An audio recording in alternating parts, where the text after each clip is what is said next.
Welcome to Discover Joyous Love with Anita DeFrancesco as your host. This is a hybrid of topics under the subjects of mindfulness, sexuality, and relationships. Hello, everyone, and welcome to Discover Joyous Love. I'm your host, Anita DeFrancesco. And today, our topic, we are going to be talking about advance toward pleasure and mental health. And I have Bond Wright with us today. She has been on the show before, and this is part 2. And this is an educational teach-in about the human psychological process. And my guest is Bond Wright, and she has been with us a few weeks ago, so you can check out that YouTube video for some other information. And today we're going to get more into talking about the healing process of Reichian therapy, the treatment cases, and how advancing toward pleasure and mental health go together. Let me give you some background first on Bond Wright. She is a 4th-generation Reichian therapist, and this means she was trained by 2 generations away from the first Reichian therapist, Dr. Wilhelm Reich himself, and he was the creator of Reichian Orgonomy Therapy. And Bond was trained at California Family Study Center Reichian Training Program for Professionals in Burbank, California. She was also trained by Dr. Henry Hill, an Orgonomist. Dr. Hill was trained by Elsworth Baker, and Dr. Baker was trained by Dr. Reich. So she has a very pioneering background with Dr. Reich himself way back. Of course, he's no longer on the planet, but she has carried on his work as a pioneer. So she is a pioneer of the work of Reichian Orgonomy Therapy. She was academically educated in California, supporting her studies with Dr. Wilhelm Reich with an academic education. She's a trainer and has trained therapists in Los Angeles, Amsterdam, Denmark, San Francisco, and London, working with them and their client population, developing healing strategies. And that's what we're going to talk about today, healing. She's a member of an 18-person therapist training program at the Santa Monica Therapy Center in the 70s. And she is a university lecturer and has lectured at various universities and Human Potential Growth Center here and Europe. She's a certified transactional analysis counselor. And TA was developed by Dr. Eric Byrne in Carmel, California. Reverend Bond is an ordained minister with the Association for the Integration of the Whole Person, AIWP, and she teaches cross-cultural anthropological spirituality.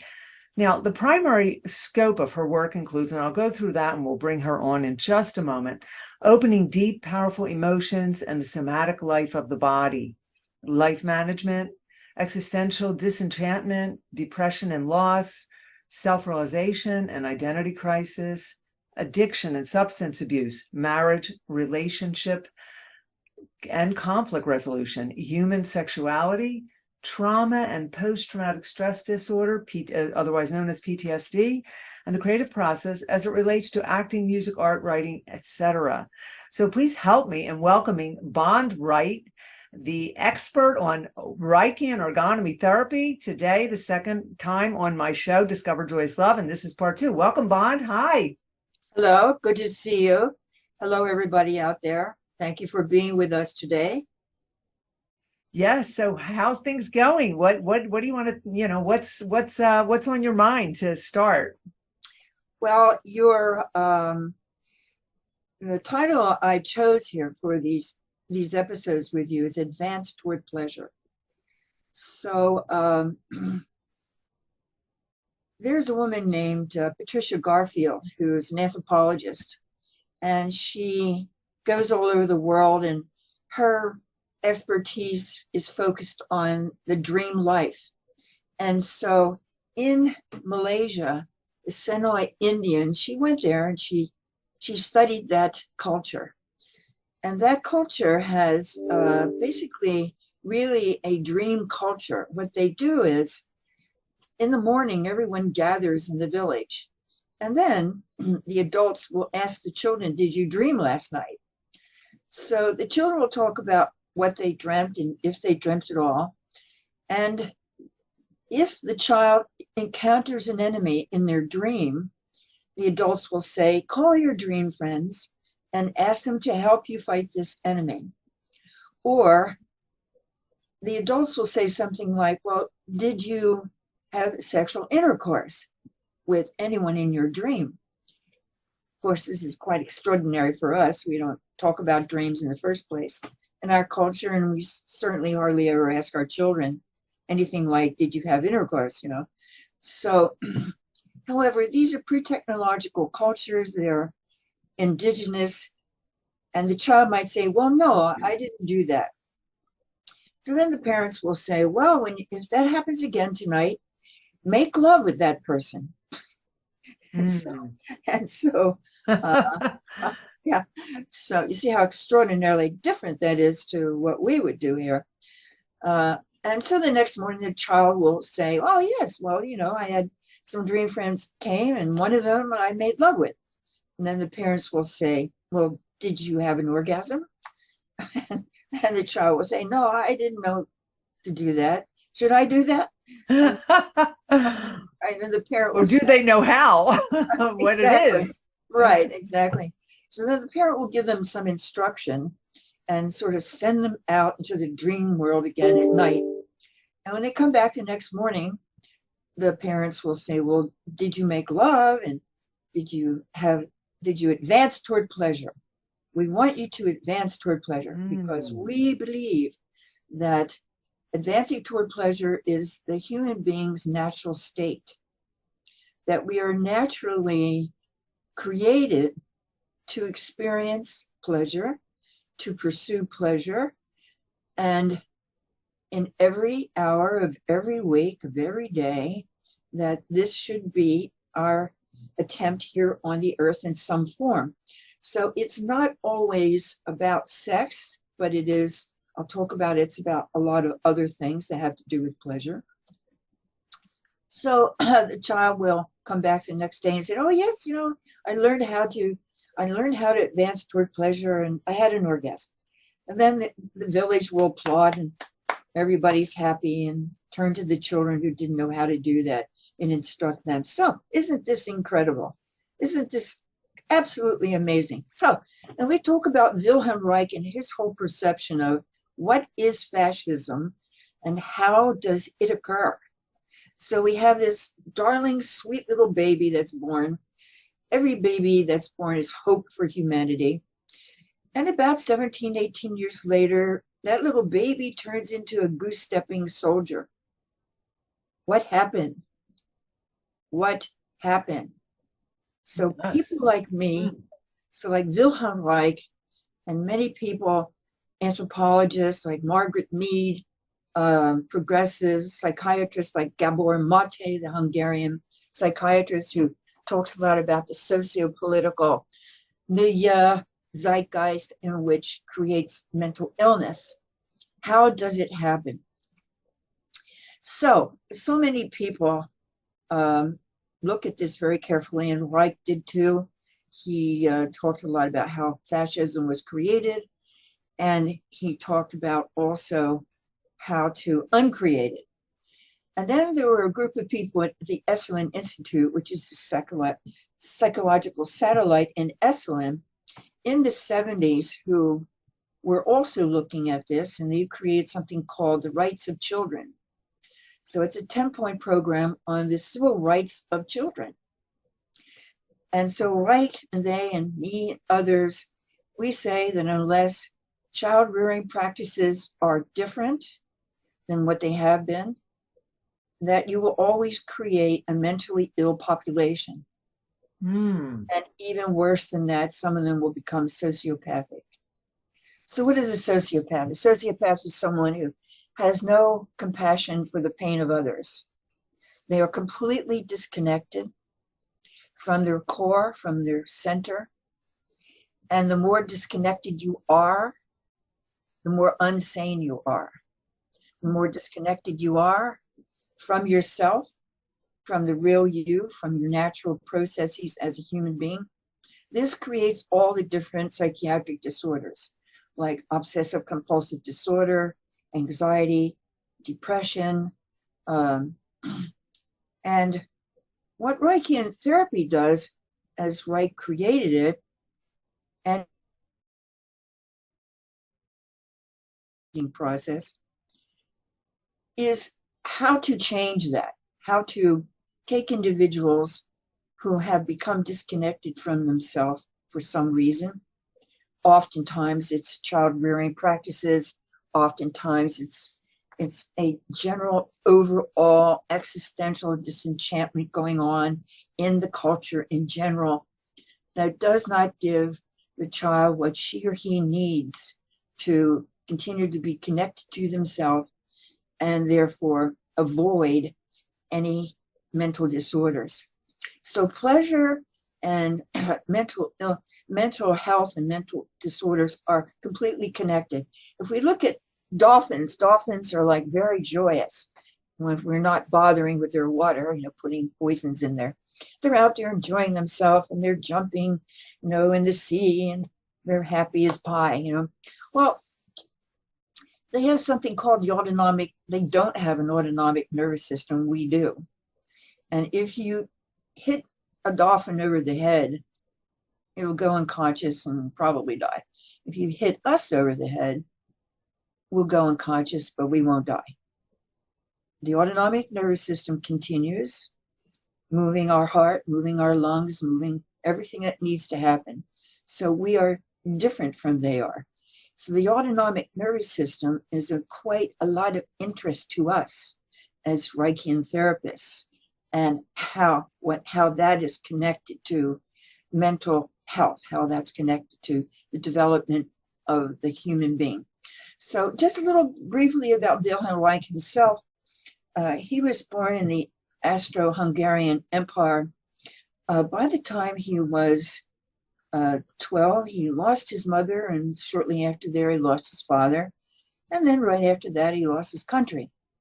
So how did he come to the United States? How did it get over here? So you can get into that a little bit, how it came to this part of the world. Okay. So Reich, he became a soldier, and he fought in a war over there. And then by the time he wasn't even 19, 20, 21 years old, he migrated to Sigmund Freud's Polytechnic Institute clinic in Vienna. And he trained with Freud to become what was called then an orgonomist. Reich never called the way he practiced Reichian therapy. That came later in the 70s. So along with psychoanalysis, he opened an office down from Sigmund Freud and began seeing patients. And mind you, he wasn't even 22 years old, hardly. We can't even do that in this country. So in the early stages of the development of that kind of approach, that psychoanalytic approach, nobody else was doing it. So, I mean, you could get trained with what was available. So he did that. And in those days, insanity was defined very differently. There's a huge revolution happened in this country in the 70s, the late 60s and 70s, about what is mental illness, just even defining it. And it used to be that mental illness was seen not as a condition of the socio-political conditions in a culture, like poverty, for instance, but it was seen more as a failure of the person's morality or a failure of the person's chemical mental makeup. But it was very much imbued with sin, and you're bad, you're not any good. It was also very much imbued with, take an individual born in the peasant classes of England. Poverty is the worst violence that there is. Hardly anyone thinks that, but it is, because it's every day of every minute of your life that you don't have what you need. And that's violent. It causes mental illness. So a lot of people in that culture in London became unsane. I use the word unsane. You can use the word insane in there somewhat too, but and so these folks, there was even penal colonies set up to put these people in chains, and they would be raving, day in and day out, possessed by the devil. They were diagnosed as that, Well, if you look at it all realistically, if you're born and your parents are dirt poor and you don't have anything to eat and you're being constantly abused and exploited and on and on. You're not even going to get a chance to develop a normal human being. You're going to be a bit out of sorts, don't you think? Absolutely, of course. And this makes the brain hallucinate. And this is, children, when the brain hallucinates, you get things like ADHD, you get different diseases just from the poverty in itself, or even the poverty creates, medical diseases, and that leads to deterioration of the brain, maybe somewhat. So I'm going to ask me again about that a little bit and how we Reichians perceive that. So what happened so Reich, he was practicing, and instead of suppressing his goal with his patients, suppressing their emotions and getting them to stop crying, screaming, or he actually did something quite different. He encouraged them to do that. He encouraged them to open their emotions. It's so powerful in that time. It was unheard of. Very unheard of. He also acknowledged that human beings are sexual from the very beginning, that we are sexual naturally, without being interfered with, and we will practice or participate in our sexuality with a sense of ethics and morals. That's very important to include that. So what Reich did is he encouraged his patients to do that. And he noticed something, that when he encouraged them to breathe, their emotions opened even more. So these powerful, along with encouraging the autonomic nervous system and breathing, he encouraged them to discharge what was called the word discharge, emotions. And something astonishing happened. They got better. They became more centered. They became more rational. They became more functional. They were then able to make decisions about their lives, good, solid decisions. They were able to participate more as adults. So Reich himself was a very politically conscious sort of chap. He looked very carefully at what causes. If you gave everyone $5,000 and put that in their bank account every month, you would be doing quite a lot for mental health. You'd be doing quite a big thing for. Of course. Yeah, because the worry goes away. People can buy what they need and not go into a denial personality to character, or they can, all of a sudden they can have confidence and they can start to love themselves. That's right. And they don't have to take humiliating jobs that really constantly tear them down. They'd have access to education, more. They become much better problem solvers. They would choose more to choose mediation techniques with their family, with their friends, their neighbors. And so that one thing, politicians in our country, we're always fighting about this. They want programs like the program Head Start, for instance, which was created in the early 70s. And it was just, the government put some money into programs all through the United States and gave kids a head start, gave them lunches, gave them some tutoring before they were even 6 or 7 years old. And then sociologists studied that, and these kids were much more functional human beings, much more participatory, and they were available to participate in democracy. That's what they were able to do. So Reich, at some point, because of his politics, he sort of got in trouble with the psychoanalysts there in Vienna. They didn't like that very much. And then because he was trying to practice psychoanalysis and therapy, he got in trouble with the political parties. so he got in trouble with pretty much everybody.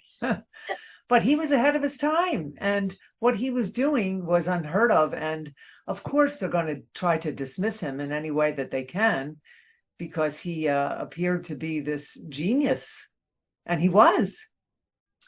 Well, he certainly had that overview, and he studied children and what makes children happy and what makes them not happy, and he was at the right place at the right time and way, and because he had to flee the Nazis himself, he had to do that. There is some validity to pain instructs, and so there are some tribes that actually put their youth through painful rituals as a way of teaching them some wisdom, and then when they demonstrate they have some wisdom, then they're admitted into the tribe. So I learned quite a lot about human beings, not so much from psychology, but a lot from anthropology. There you study beings all over the world, like Australian Aboriginals, Right. Indian and Malaysia. I mean, who would think of adults telling their children to advance toward pleasure in your dreams and make love with someone? I mean, they were primally connected. They had that primal nature, and that's what they learned. I guess they weren't as civilized as, say, like in the sense of the Western world. And so they had that primal way about them. But what you were saying is earlier is that they would beat them to whatever and then accept them in the tribe, kind of like the tough love thing that Americans do to their children here in this day and age, that they don't show love, they just give them tough love. And I'm totally against that. But I do agree with the Aborigines when they would accept them into the tribe, in certain conditions, and they had to, do things and walk the fire or whatever, and like Anthony Robbins, walk the fire, and then you're accepted. But I think the way these Americans now, they want to do this tough love, and they just talk down to their children, and it's not, I don't know, it doesn't make any sense. No, it doesn't work, and you can ask me about that a little bit more later, and I'll explain what that's about. So finishing with Reich's his history, he came to the United States and he established a center in Maine called Orgonon, and he began training orgonomists. They were called orgonomists, and so he also was very much involved and interested in scientific analysis of this energy called orgone energy. So I'll go just very briefly into so talk about that. What you can get into that, how it's the application, how it applies to healing to someone, because I'd like to talk about the healing process with So orgone energy, Wright called it orgone energy, and the Chinese call it qi, the Indians from India, they call it prana, Native Americans probably called it spirit. But it's this energy in the human being that if you have it, you're alive. If you don't have it, you're dead. So he said this orgone energy comes in from the stratosphere. And the Buddhists are talking about this, and they're all talking about it, not necessarily to each other. And they came up with, there is this energy called orgone energy. So in the medical profession, they don't believe in this energy. They believe bones, blood, skin. They don't believe in energy, However, this orgone energy, this breathing, enables the individual in treatment to allow them to open deep, powerful emotions. So Wright did quite a lot of scientific studies about that. He created some very famous, called the Oranar, ORANAR experiment. He did quite a lot of research on cancer. His statement was, thoroughly saturated cells with orgone energy cannot give a place for cancer. It will not support cancer cells, radical cells. So there's all kinds, you can even create your own orgone energy accumulator. I had one at my institute for quite a number of years, and then we had to move and have quite enough space for it. And you can grow plants inside the orgone energy accumulator, or grow very quickly, or you can heal wounds inside the orgone energy accumulator. So that's about Reich. And Reich was very outspoken about sexuality. He saw the connection, like the Sonoy Indian, to human sexuality and mental health. He saw that that was really a connection. That's very threatening and very controversial for some people. And in any case, so we say that the more you are disconnected, the more you are, you have acquired a certain amount of power in your community, the more you are going to be threatened by anyone talking about sexuality. So, Kinsey and Masters and Johnson and Sheer Height, these are all these people that did a lot of research on sexuality. Sheer Height, Masters and Johnson, Kinsey, these folks. There's even a school in San Francisco you can train to become a sexologist. That happened in the 70s also. So let's come a little fast forward. So in the late 60s and 70s, a lot of people fled Europe because the Second World War was going on, and they came over here, and some of them created Gestalt therapy, some of them created reality therapy, some of them created Wilhelm Reich was here, and so forth. So insanity were redefined. We redefined it, and we said primarily it's not genetic, it's not chemical, it's sociological. It's from the environment the individual was reared in, particularly the child, what kind of environment. And there was a lot of looking at, is the nuclear family really the best place for this? Maybe we should be rearing our children tribally.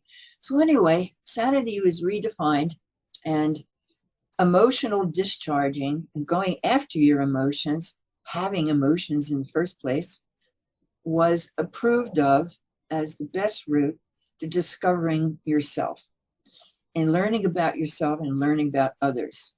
So in the early 70s, there were some training organizations that appeared, like the Radix Institute here in Los Angeles, which that is my line. I'm from the line of Radix Institute people. And we renamed it. I didn't personally rename it, but others, my trainers, renamed it Orgonomy to Reichian Therapy. And it was called Reichian Therapy then. I don't know that Wilhelm would approve that or not. I suspect he probably wouldn't, but yes. Wilhelm Reich. We're speaking about Wilhelm Reich. You're listening to Discover Joyous Love, and my fabulous guest is Bond Wright, located in Los Angeles, and she is one of the most successful, talented Wilhelm Reich orgonomy therapist that I have ever known on the planet. And she is a protege of, you're coming from the days of Wilhelm Reich when he was around, and those he died just in the 1950s, right? It was that wasn't that long ago when you think about it. Oh. I was born in the 50s, but so he kind of but you took on his work and carried it. So you're listening to Discover Joyous Love, and Bon, right, go ahead, continue. So maybe you want to get into talking about some cases, or we're continuing where you were. Okay. So different people began saying, the somatic is important. So there were people like Stanislav Grof, Alexander Lowen, Erica, oops, that's all right. People at the Radix Institute who all started, and Esalen, all said, okay, somatics, body, mind are connected. How about Pyriakos, core energetics? He right. sort of took on Reich's work, didn't he? Or everybody did. Everybody took their and Lowen did too. Lowen out. Well, he did the bioenergetics more than anything. Right. Yeah. So that's a very important companion to the work that I do as in Reichian therapy. So there were, 20, 30, 40 Reichian people trained in the 70s, and all these other folks, they were learning and teaching and learning. And so there was a big explosion, of people, the body's here and it's connected, and you have to be in your body, otherwise you can't know yourself, can't know anyone, So that was a great thing that happened to humanity. That was a wonderful thing that happened to humanity and in the field of psychotherapy, psychology, psychiatry. It was a wonderful thing that happened. Not all psychologists and psychiatrists think that, though. They focus in other areas, more mental, the cognitive, and or drugs, psychiatric drugs. Okay. So my group of people, we don't, cannot in first place legally prescribe it. And even if I could, I wouldn't want to. Don't think Prozac is the way to go to get rid of depression. We don't think that that's the way to go.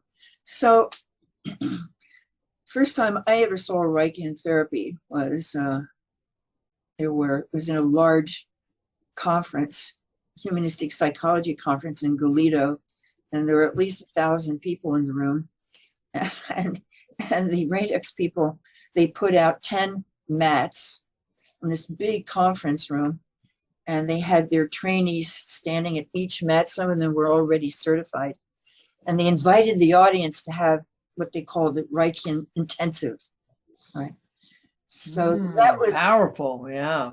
Well, just as your work is so powerful. Yeah, but very incredible, very incredible. So I began practicing, and after my training, and I also had trained with transactional analysis counselors, who was created by Eric Byrne, and a combination. As a young person, I was looking at what's the best way to be a therapist. I don't want to waste my time on anything that's not going to work. I want results. That's what I want. Okay. So, when you're young, you're very idealistic, and you're going to burn the world up, and nobody did it before you. And, you know what you're up against yet, But fortunately, I did choose two really good approaches, Yes, you did. Yeah. So my view is you cannot always just have a Reichian therapy intensive and that solves your life, because we live in a modern world. We have to do our taxes, we have to drive cars, we have to make decisions, we have to interact with people. So transactional analysis quickly was created by Eric Byrne, and it's a very powerful cognitive approach, and it's very underestimated right now, in my opinion, and with Reichian therapy. So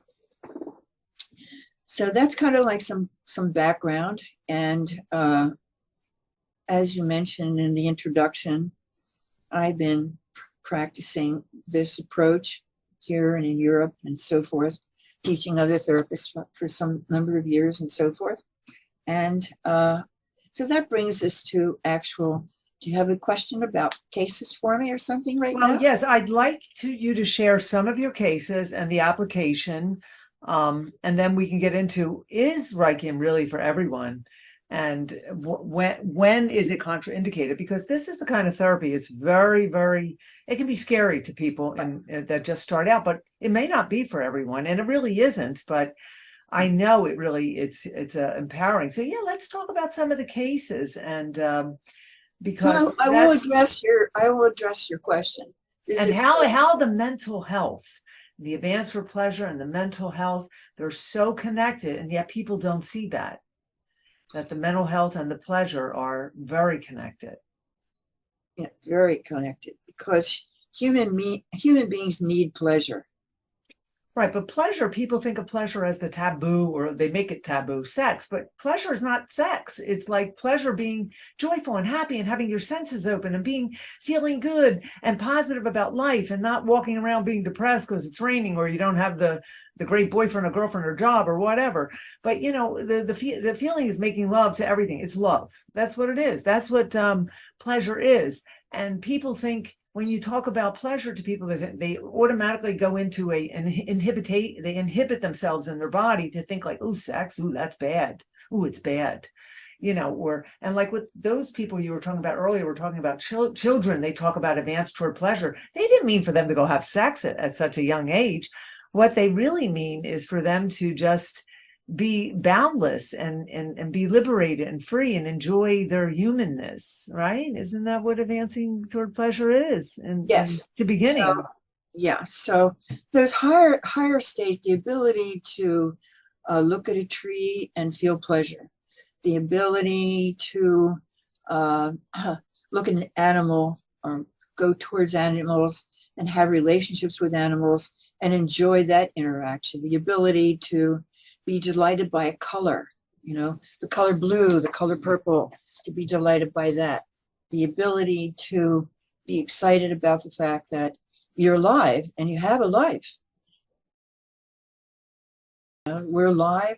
How amazing is it that we're alive? We won't always be here. What a shame it is for us to be alive and not celebrate that and then die. Right. Health is all about that.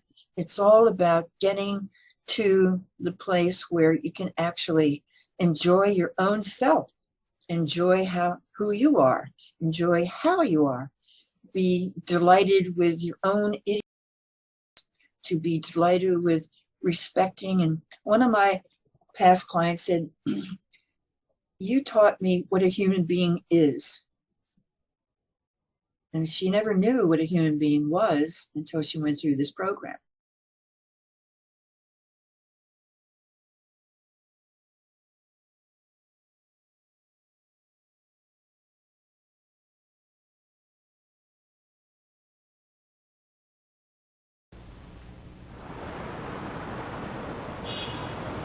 Bob is an attorney. He is busy, successful, and leads a fulfilling family life. Medical orgone therapy has helped him deal with generalized anxiety. Stand not talking and breathe and stay with it. Then you'll feel more instead of talking.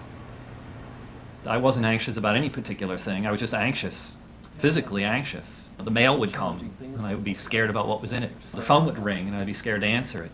I just was in a constant state of distress.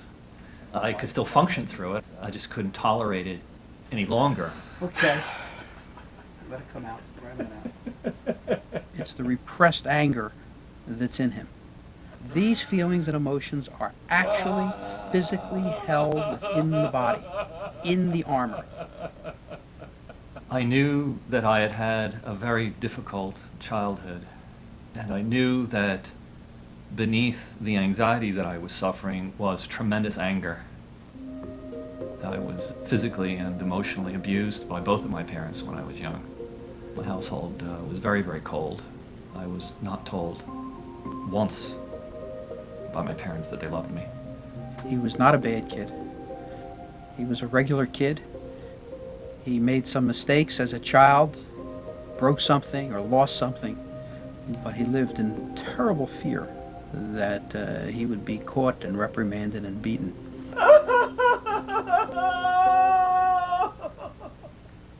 You peel off the first layer and you have an understanding of what the under layers are about, but as you peel each of them off, you experience it more deeply and the memories become more intense, and so the whole experience of therapy leaves with you what you lived through. When I'm in therapy now, I actually re-experience emotionally the experiences I had then that caused my anxiety, and it was the way my parents treated me. It's really very simple. The most horrible thing I experienced in therapy in terms of memories was my mother coming in to my crib at night when I was very small and looking down at me with a very mean and hateful, angry look, when really what I needed from her was her love and her comfort. And I remember even her putting a pillow over me, over my mouth, to keep the noise down, to keep the crying down. There's a certain spot where I look and I see her face, and it's very angry and mean, and she's screaming at me, and she's real close right down in my face. And then I see that, and the crying happens first, then the fear always happens next, and then the rage after that.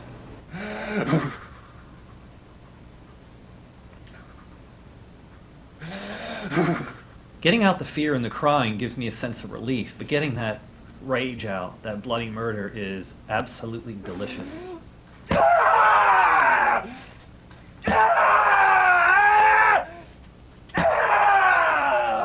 We encourage the release of the emotion in whatever way that it comes out best. The patient can scream, choke, smash, to release the rage in the way that feels best for them is what works best and does the job. You know that you're not really killing anyone, and that getting those feelings out is critical to being able to move on through the process.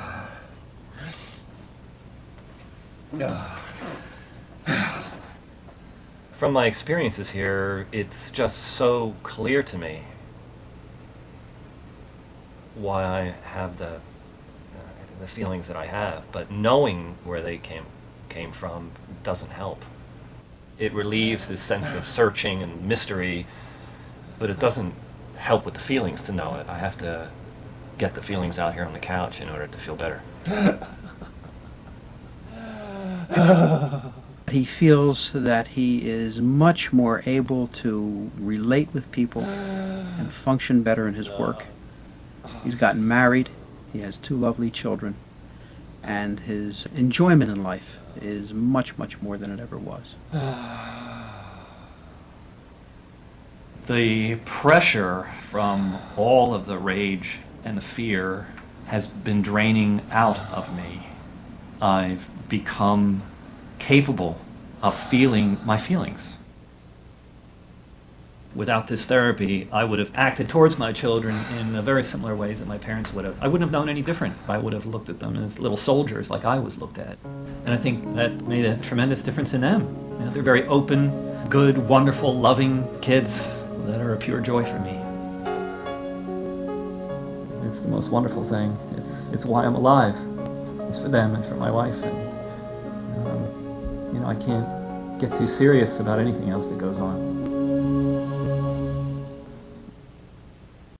So I'm going to talk about, some of my cases. So Yes, yes. you're very clear, folks, on pleasure is very critical for your mental health. They are connected. And the chaoxical problem is that when we're depressed, when we're sad, when we have past hurts, we have emotions from the past that never got resolved, we can't feel pleasure. Because the pleasure is an expansion, for one thing. The individual personality, the ego, the body, that's an expansion. You have to be able to expand. And depression, obsessive compulsive disorder, all these kinds of things are what we call contractions, pulling in, pulling down. So let's talk about a few people that I've worked with. I'll talk about a really amazing session that I gave at 15th and Wilshire here in Santa Monica, California. In the 80s. I think I mentioned it the first time, And I'll also mention another one that, how much do we have? About like 15 minutes? Yeah, 15, 20 minutes, yeah. Okay, just checking in, folks.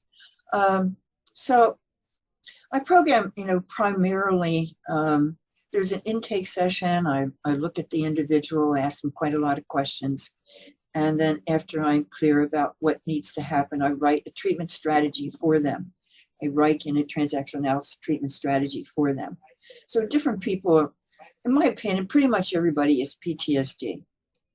I think that in the first place, that because of the sad state of affairs of our society, let's put it this way, our loss of the garden, let's put it that way.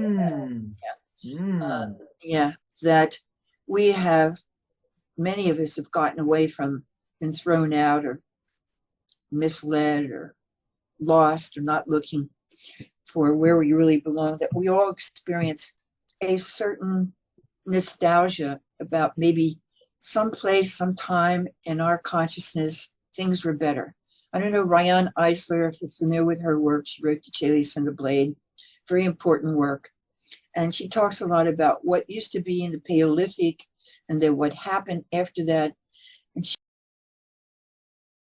I agree with her, and society, our world's really changed a lot. So I think with PTSD, we're very nostalgic for maybe heaven on earth. We could put it that way, where people are living happiness and abundance, and there's, lots to eat, and we're all sitting around being creative. We're creating concerts, we're making beautiful paintings, we're creating architecture, we're doing all those things we're having interactions with other villages, singing, music, dancing, doing government, doing politics, all are really positive. I think right there we are PTSD, period, pretty much everybody right there.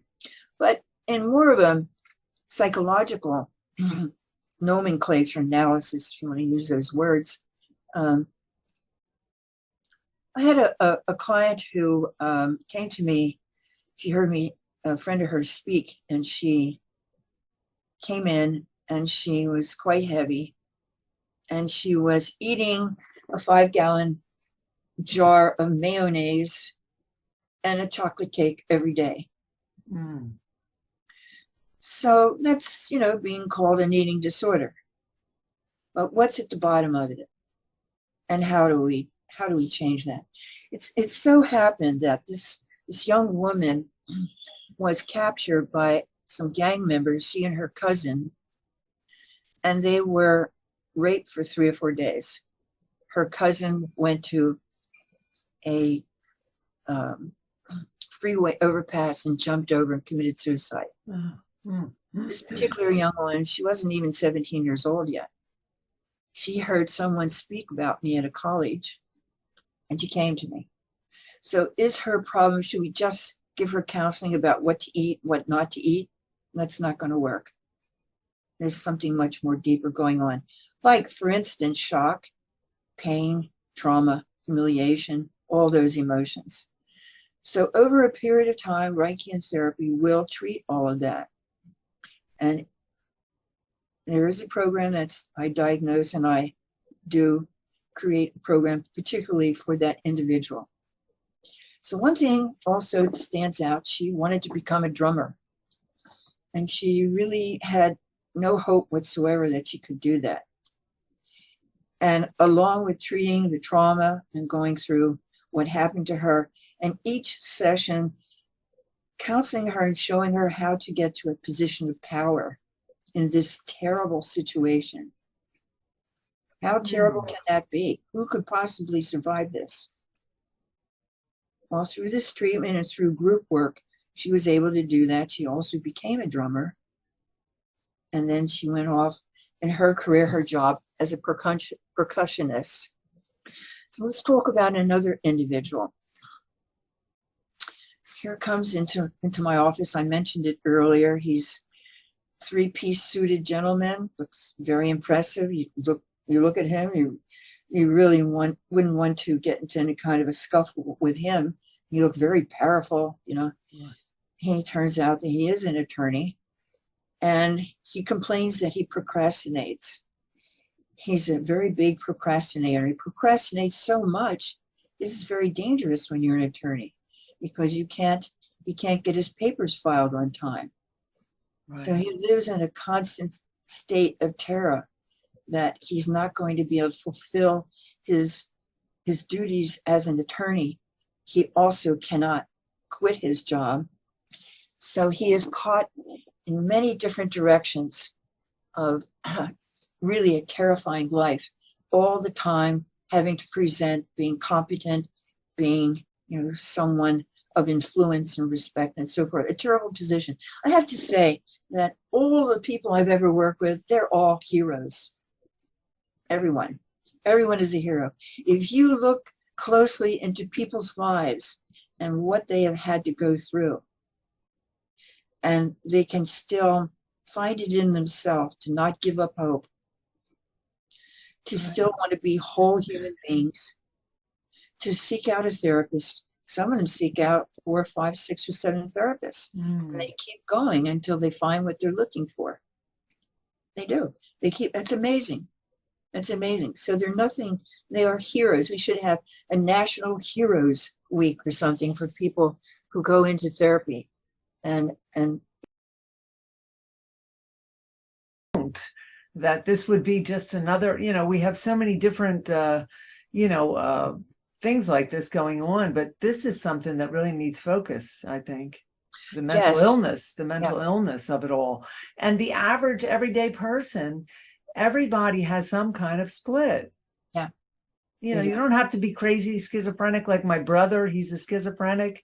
You know, one day I touched his shoulders. I start like massaging his neck, and he goes, he's so brilliant. He goes, why didn't they do this to me when I first became a schizophrenic instead of giving me medicine?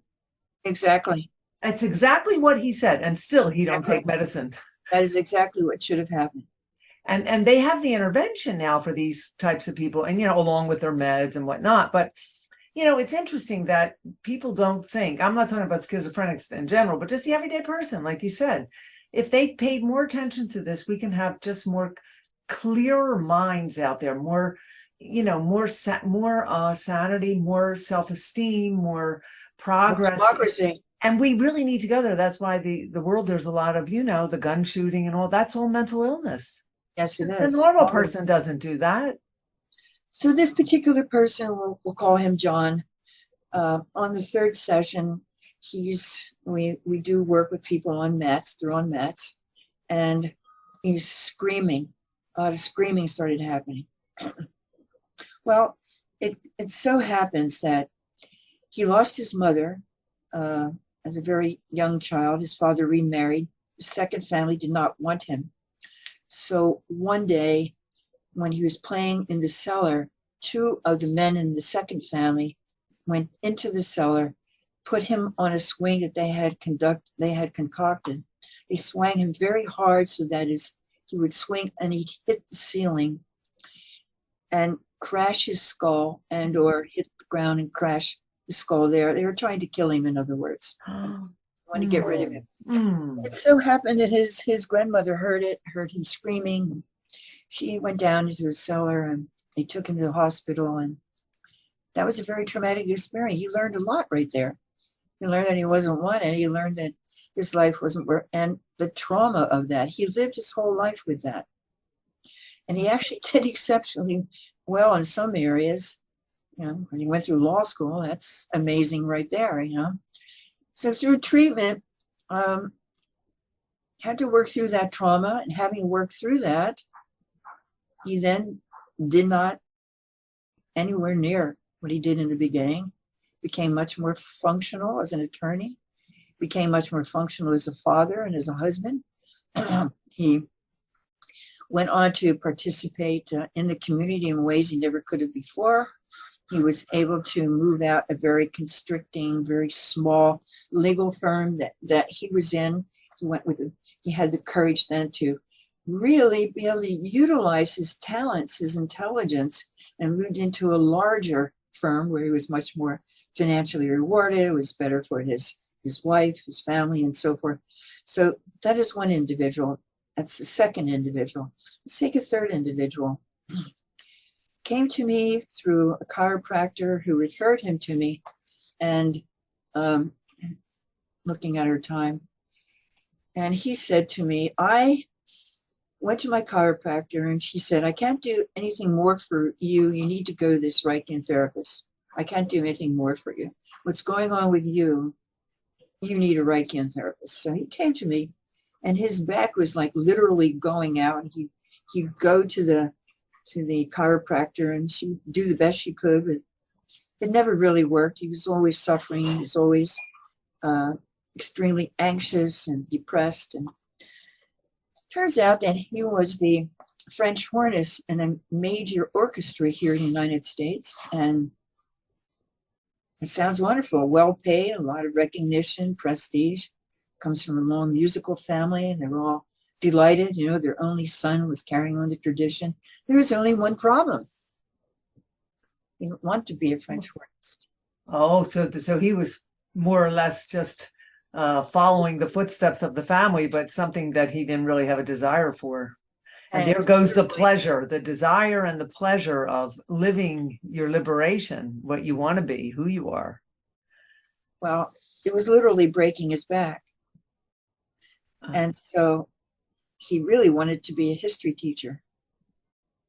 Oh. So through therapy, they threatened to disown him. He'd bring it up. I want to leave. I don't want to be a musician anymore. His family would threaten him. He was also very worried about the financial problem that it would cause. He would no longer have that kind of money that he was used to. But somewhere, as a result of treatment, he was able to get up the courage, and he took that step, and he stepped out of that role. He did go back and get a master's degree in history, and he ended up teaching at a community college in San Diego. What happened to the back problems? Gone. Not there anymore. Okay. Right. People, what happened in the process itself is I do write one specific to the individual and what I think they need, and and sometimes I bring other people in. I'll bring my medical doctor who's trained in Eastern and Western medicine to treat a client of mine who had 3 or 4 medically unsafe abortions. She was very scarred in her ovary area and so forth. That treatment, acupuncture, and this treatment, she was able to establish a much better life and make better choices for herself to be able to take care of herself. So when you come to addictions, it's always like, not like eating disorder. What's eating? It's not what you're eating, it's what's eating you. So let me get to this existential disenchantment. Yes, that's a good one. Yeah. That is a diagnosis that I created, that term, existential disenchantment.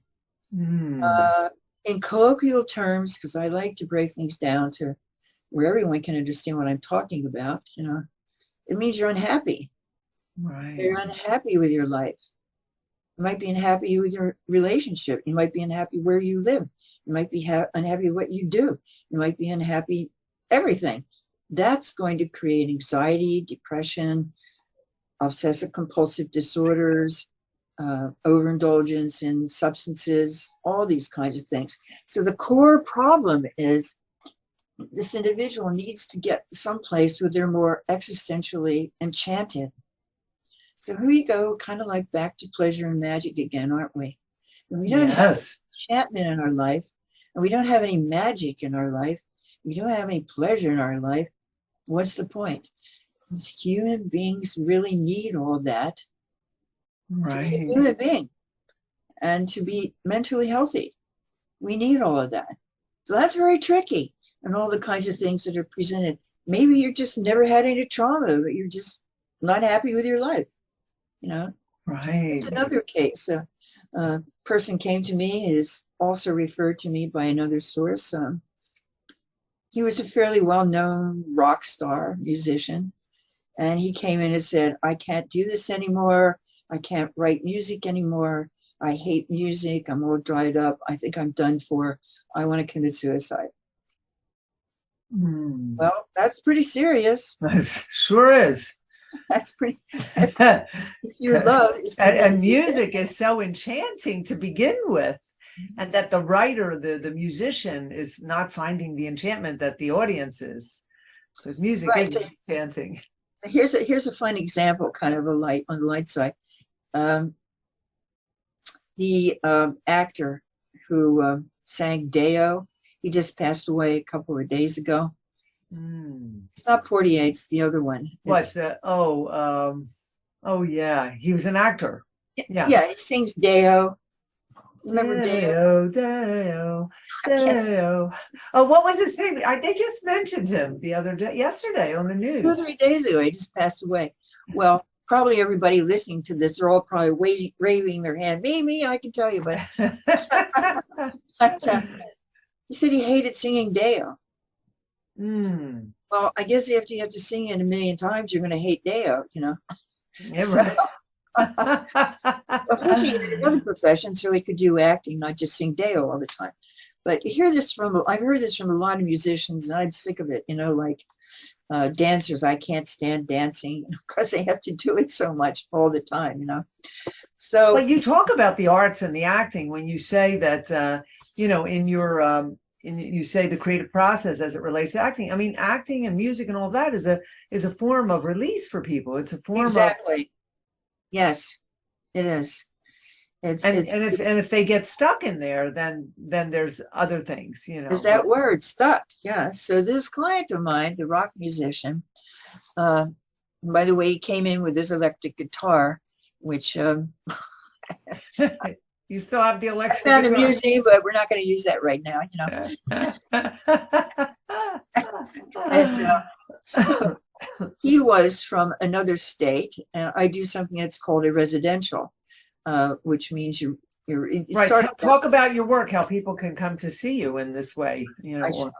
So residential is when you see me.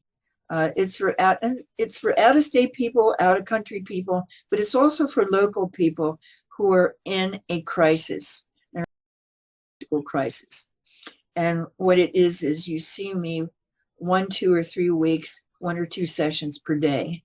And I can pretty much guarantee you at the end of that, you will change because there is no way for you to go through something like 12 or 16 intensives and not change. You will change. Yes. The old problems probably not be there forefront. You probably will be very relieved about that, but you will also have some new problems. There might be, I can't be a French hornist anymore, so that means you got new problems now, So going through that treatment, and we'll call him John, he came in and he said, I just wrote a new song. He said, I don't know where it came from. I never write songs like this. This is not me. This is not me. And I said, well, evidently it is you, because you wrote it, So he went off into into the great beyond, and he was back on point again, writing music, performing it, and so forth. So this kind of work is very important for people who are in the arts, like acting or painting, music, dance, and so forth. It's a natural kind of thing. It also, of course, treats sexual problems, PTSD, and so forth. Is it for everyone? I would say no. Yeah, it's not. So why would? These are the conditions of which not. You have to be able to have a certain amount of time and attention in the here and now. If you are so traumatized, this is not the therapy for you. Okay, you're that terribly traumatized. That is why I also use transactional analysis. It is a very gentle, effective, and powerful cognitive approach. Now, I might be utilizing transactional analysis with a client for several weeks, maybe even several months. And I might put in a little Reichian therapy session in there, 1 every 5 weeks or something. So I'm easing them gently, their somatic existence. So I'm doing that, and so yes, it is for everyone, but it is not for everyone going with their particular psychological arrangement immediately. And just very finally on that, I remember having a client whose father used to hang her over a cliff by her thumbnails, saying, I'm doing this to you for your own good because you're a bad girl. And she would look down like half a mile, right? Terrifying, horrible. Okay. I'm sure she's got frozen from that in her character. Well, she would have to be, wouldn't she, Anita? Yes. It's the only way to survive. And that's what goes on in the human psyche. It will freeze the person, as I like to say, to a better day that might come. And that wounded person can get some attention, can get some real the milk of, human kindness from somebody in some kind of way. So these individuals will do quite a lot of transference onto everyone. What is transference? It's when any past experience you've had that was traumatic or bad, you'll transfer it into everyone until you resolve that. Right. It's called transference. Yeah. So you could barely be in the same room with her. She was so terrified of everything and everybody. Amazing hero. And she would even try to go to a therapist. I mean, these people are amazingly courageous. Yeah. And we need to have a holiday for that. The courageous people that go through the work to heal, the work in progress to heal themselves and make themselves better. Because yes. And one more, he's a a fellow who came to me and he had some electroshock, and unfortunately, that's a whole other topic, but I do have some opinions about it based on my experience. But when he was a baby, a toddler, his parents decided he had bow legs and he should have his legs broken and put in casts. Mm. Well, that's not just like a blob of flesh sitting there. That's a human being that has feelings and thoughts and so forth. And they never asked him, son, would you like us to break your legs so that they can be straight? No, of course not. Nobody asked the children. You just act on them, you know. Well, they did that. And so he spent a certain amount of months in casts, and he has difficulty standing up for himself. Wow. Yeah, from that. Right. Taking a stand, standing on his 2 feet, all those kinds of phrases. During the sessions, I mean, literally with on his back, with his legs up in the air, when that pain started opening, there'd be a lot of screaming and shaking the legs, screaming, shaking the whole body, screaming, shaking, screaming. Well, of course, that's what should have had. Screams get trapped in the body because the circumstances around them don't allow them to do it. Does it go away? No, it's still in you. Right. All those screams are in you. It might take you 6 months of screaming just to get through it. So they lose their voice, they lose everything. Yes. So he's much more functional and individual, you know, as a result. He's and much more able to, he's not as in pain. And with you as the therapist, I'm sure all of these people are doing, you know, are on the right track in life, Bond, really, because you're very talented and very caring on top of it. Now, there's a lot of therapists that don't have the love, the caring, but I think you have all of that, you know, the love, the caring, the spiritual aspect of the work, you know, the Wilhelm Reich's, foundation, and you combine a lot of different things. So these people that you have been working with, I'm sure that a lot of them are doing just fabulous out there. Yeah, depending on the trauma, you know, of course, the initial trauma and miseducation and so forth. Some of them are functioning where they may have been institutionalized, you know, and some of them, when the trauma was not quite so bad, they're a lot more functional individuals. So, so the way people can reach me is yes. How can we reach you? So we're going to kind of have to close down for today. Yeah. But we've been listening. You're listening to Discover Joyous Love. I'm your host, Anita DeFrancesco. My guest today has been Bond Wright, who is a Reichian Orgonomy Therapist located in Los Angeles. And our theme today was advanced toward pleasure, working, and how that goes hand in hand with mental health. And that is a big topic, mental health, but advanced toward pleasure and mental health. Bond, can you please tell us, thank you for coming on this show, where we can reach you? You're doing Zoom work, you're doing sessions in your office in LA. People can come to you if they're from out of state and spend a week and get all this work. So tell us where they can reach you. Yeah, so a website or a phone number or. Okay. So the program is basically, you know, individual work. They go into my Reichian Therapy workshop, which is the third Sunday of every month, and that's and I do have support people that I work with. That's appropriate if and when that. I could even be.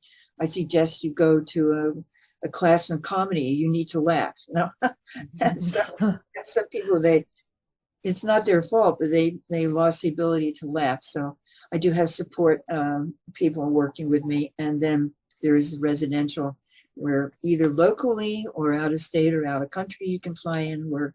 So you can reach me at 310-450-3396. 310-450-3396. Or you can go to my website, which is going to be redone pretty soon. I'm looking for a good designer right now. We're looking at a few people. So it's rightbodymind.com. It'll say primarily everything that I just said to you, you know, just brief information and so forth. Or you can also write me. There's you can certainly write me, at my address is Wright Body Mind Therapy Center, 11674 Gateway Boulevard, Suite C, West Los Angeles, California, 90064. You can write me a letter and tell me what's going on with you. And that's pretty much it. And we could do part 3, 4, and 5 if you want, and take a topic each time. Okay. Tell me a little bit about your work right now, Anita. What's going on with your practice? I'm doing a lot of things. I'm teaching, movement and doing some of the organ work as well on groups. I have groups that I teach. You're actually doing Reichian therapy, right? Yes, I'm doing the Reichian orgonomy and bioenergetics, but I'm teaching it with the Tantra. So I have Tantra wisdom as my work, and it's I do work for couples and singles, and I have a women's group, and we're doing like a lot of movement because I do the dance movement work too. Yes, That's one of my other talents, and so I'm doing that along with the breathing because but I'm finding that the combination is great, so I'm doing that, and I wrote all these books. I have about 4 books, and this last book where you gave me a testimony, I'll get that out to you as soon as I start getting the copies of them. But yeah, I'm just putting books together, and really what I want to do right now is all I want to do is give the work away to people that we've learned. I know that feeling.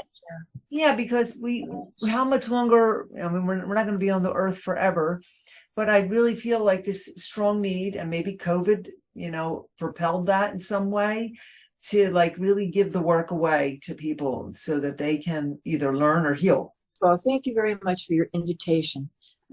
I really enjoy this. You're very welcome, Bond. And you've been listening to Discover Joyous Love. You can find me at discoverjoyouslove.com and tune in for this podcast that'll be up soon. Thank you.